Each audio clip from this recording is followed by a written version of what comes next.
गुलाम हैदर साहब को हम लाए इसलिए थे कि अंसार बनी साहब ने बुलाया था और अंसार बनी साहब से मुलाकात अल्हम्दुलिल्लाह हो गई है और बहुत सारी बातें हुई हैं जो पिछली 2 मुलाकातों में नहीं हुई थी।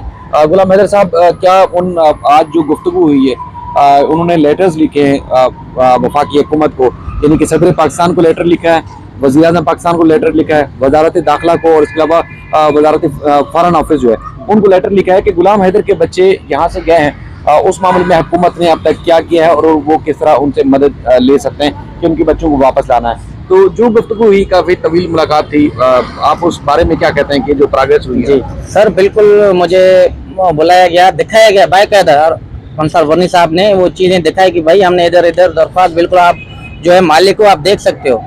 तो मैं बिल्कुल मुतमईन हूँ, शायद भाई आप भी साथ थे, ये ढकी छुपी बात नहीं है, बिल्कुल जो काम कर रहे हैं माशाल्लाह अच्छे तरीके से कर रहे हैं, बाकी ऊपर वाली ज़ात कामयाबी देगा। तो इंशाल्लाह अभी उम्मीद है, तो हम भी सरासर कोशिश कर रहे हैं, अंसारी साहब है, आप हो, जैसे तमाम लोग जुड़े हुए हैं।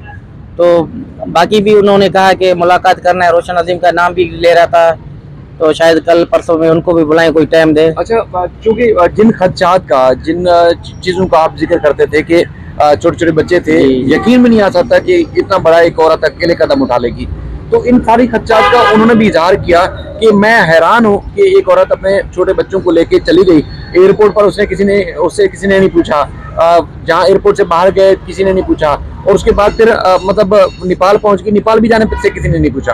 सर ये तो देखो बहुत बड़ा सवाल है, हम शुरू से कर रहे हैं कि 4 बच्चों को एक औरत कैसे अपने मुल्क से दूसरे मुल्क में ले जाता है, कि ये हमारे जो हुकूमत है, हमारे जो लोग बैठे हुए हैं, एयरपोर्ट से 4 बच्चों को लेकर जाना बगैर पूछा, और उधर से दुबई, दुबई से नेपाल, नेपाल से आगे, बहुत बड़ी साजिश है। लोगों को अब तक समझ नहीं आ रहा है।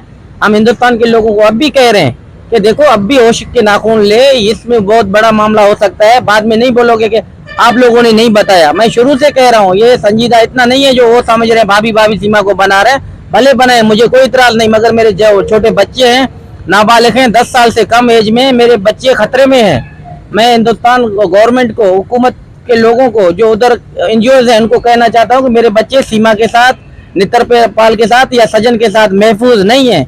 एक बाप को दिल को पता चलता है कि मैं कितना परेशान हूँ अपने बच्चों के लिए। वो औरत पता नहीं आगे से क्या ड्रामा निकले, उनसे मेरे बच्चों का कोई मुल्वस नहीं है। अच्छा, उसके पीछे कोई भी हाथ हो सकता है, कुछ भी हो सकता है। क्योंकि देखिए, अंसार बनी साहब ने तस्करा किया, उनकी वीडियो भी पब्लिक हुई होगी, आपने देखी है, जिसमें वो कहते नहीं, वो क्या यहाँ पाकिस्तान में भी हालात नजर आते हैं जिसमें पाकिस्तानी गवर्नमेंट आए दिन जो वो इस तरह के दावे सामने आते हैं, या इस तरह की कि इंडिया से यहाँ पाकिस्तान में मौजूद जो लोग हैं वो दहशतगर्दी की वारदातों में, जी आतंकवादी में, वो कहते हैं जी मुलविस हैं, उन्होंने सबूत के साथ पकड़ा है और दुनिया के सामने उनको रखा है, जिनका ताल्लुक इंडिया से है।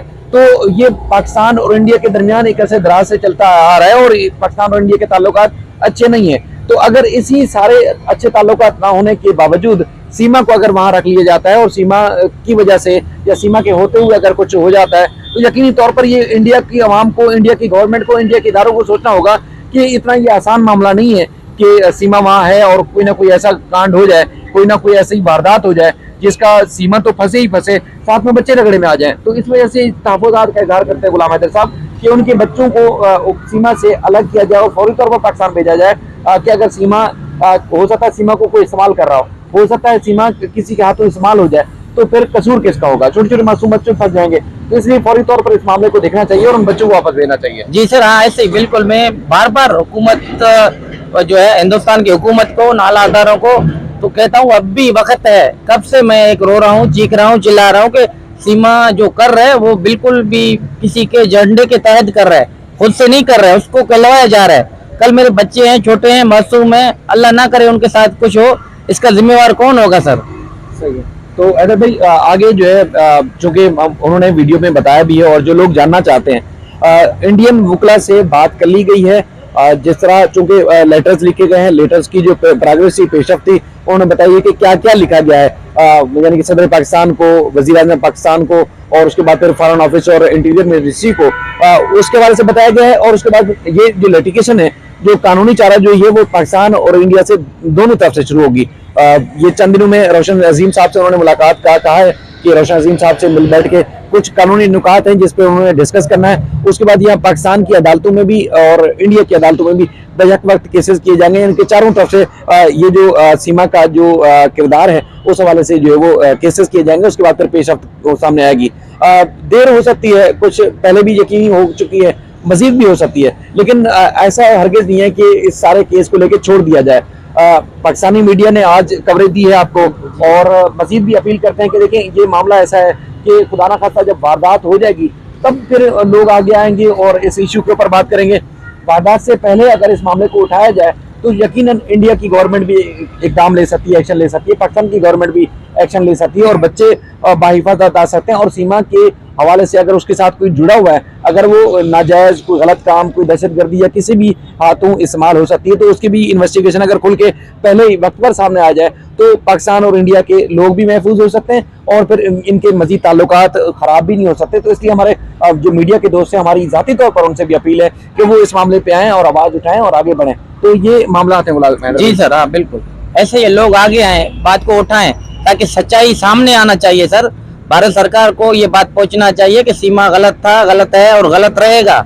छोटे बच्चे हैं, मासूम हैं, बराए खुदारा इस टाइम आगे नहीं आओगे तो कब आओगे? हाँ, जाहिर सी बात है, सवाल से लेकर शुरू से लेकर आज तक सीमा को झूठा करार दे रहे हैं और झूठा है। अब भी वो गलत बयानी कर रहा है, किसी भी बात में उसका सच्चाई नहीं है, उसको बैठने का सामने हिम्मत नहीं है सीमा को। बिल्कुल। दूसरा जो ये वो इल्जाम लगाए या जो बात करे, तो इससे तो कोई दो राय नहीं है कि इंडिया का कानून तोड़ा गया है। अखलाकी तौर पर इंडिया की फंसी है इस मामले में कि जो ये सब कुछ होने के बावजूद वो मजे से वहां बैठी हुई है। अगर सीमा की जगह कोई और होता तो क्या वो जेल में नहीं होता इस वक्त, चाहे वो मर्द होता या औरत होती। अंसार बन्नी साहब ने बताया कि 350 औरतें इस वक्त भी इंडिया की जेलों में कैद हैं और इन्होंने केसेस किए हुए कि उनको रिलीज किया जाए। अब तक जो है वो वहां पर कैद है। तो क्या सीमा क्या क्यों अनोखी है कि सीमा के ऊपर कोई जो है वो किसने कार्रवाई नहीं की, किसी इदारे ने कार्रवाई नहीं की? तो ये सवाल हैं जो आज तक इनका जवाब नहीं मिल रहा। लोग सपोर्ट कर रहे हैं, ठीक है, भले करें, आप बेशक उसको सपोर्ट करें, लेकिन जब वो मुश्किल में होगी उस वक्त आप सब कहाँ खड़े होंगे? जब वो आपका मुल्क मुश्किल में आ सकता है, आपके मुल्क में रहने वाले लोग मुश्किल में आ सकते हैं, तो उस वक्त आप सबका जो है वो क्या कहना होगा? उस वक्त आप किसको क्या मुद्दे दिखाएंगे? तो इसलिए वक्त है कि अभी भी आप इदारे इन्वेस्टिगेट करें, उसको इदारे उसको फौरी तौर पर भेजने में इक़दाम करें। बाकी हम कोशिश कर रहे हैं, जितना हमसे हो सकता है हम कोशिश कर रहे हैं और इंशाल्लाह ये सिलसिला जो है वो जारी रहेगा। गुलाम हैदर भाई, आज ये कार्रवाई हुई, हमने लोगों को बताया, हम आगे इंशाल्लाह बढ़ेंगे। जो भी पेशरफ्त होती रहेगी, लोगों को रोजाना की बुनियाद पर जिस तरह आगाह करें, इस तरह का आगाही का जो सिलसिला है वो जारी रखेंगे। जी सर, बिल्कुल ऐसे ही है। चलें, आपकी तबीयत अब फिट है? जी सर, बिल्कुल अल्हम्दुलिल्लाह। अल्लाह ताला आपको और आपके घर वालों को सलामत रखे और इसी जिस तरह जज्बे से आप काम कर रहे हैं आप बिल्कुल करते रहें। और बाकी हम इसका वाइंड अप भी करते हैं और मजीद जो कि आगे चलना है और कुछ और भी काम है जो आपके और इस तरह। जी हाँ सर, इंशाल्लाह। तो अल्लाह आप सबको सलामत रखे, दुआ में जरूर याद रखिएगा। अल्लाह हाफिज़।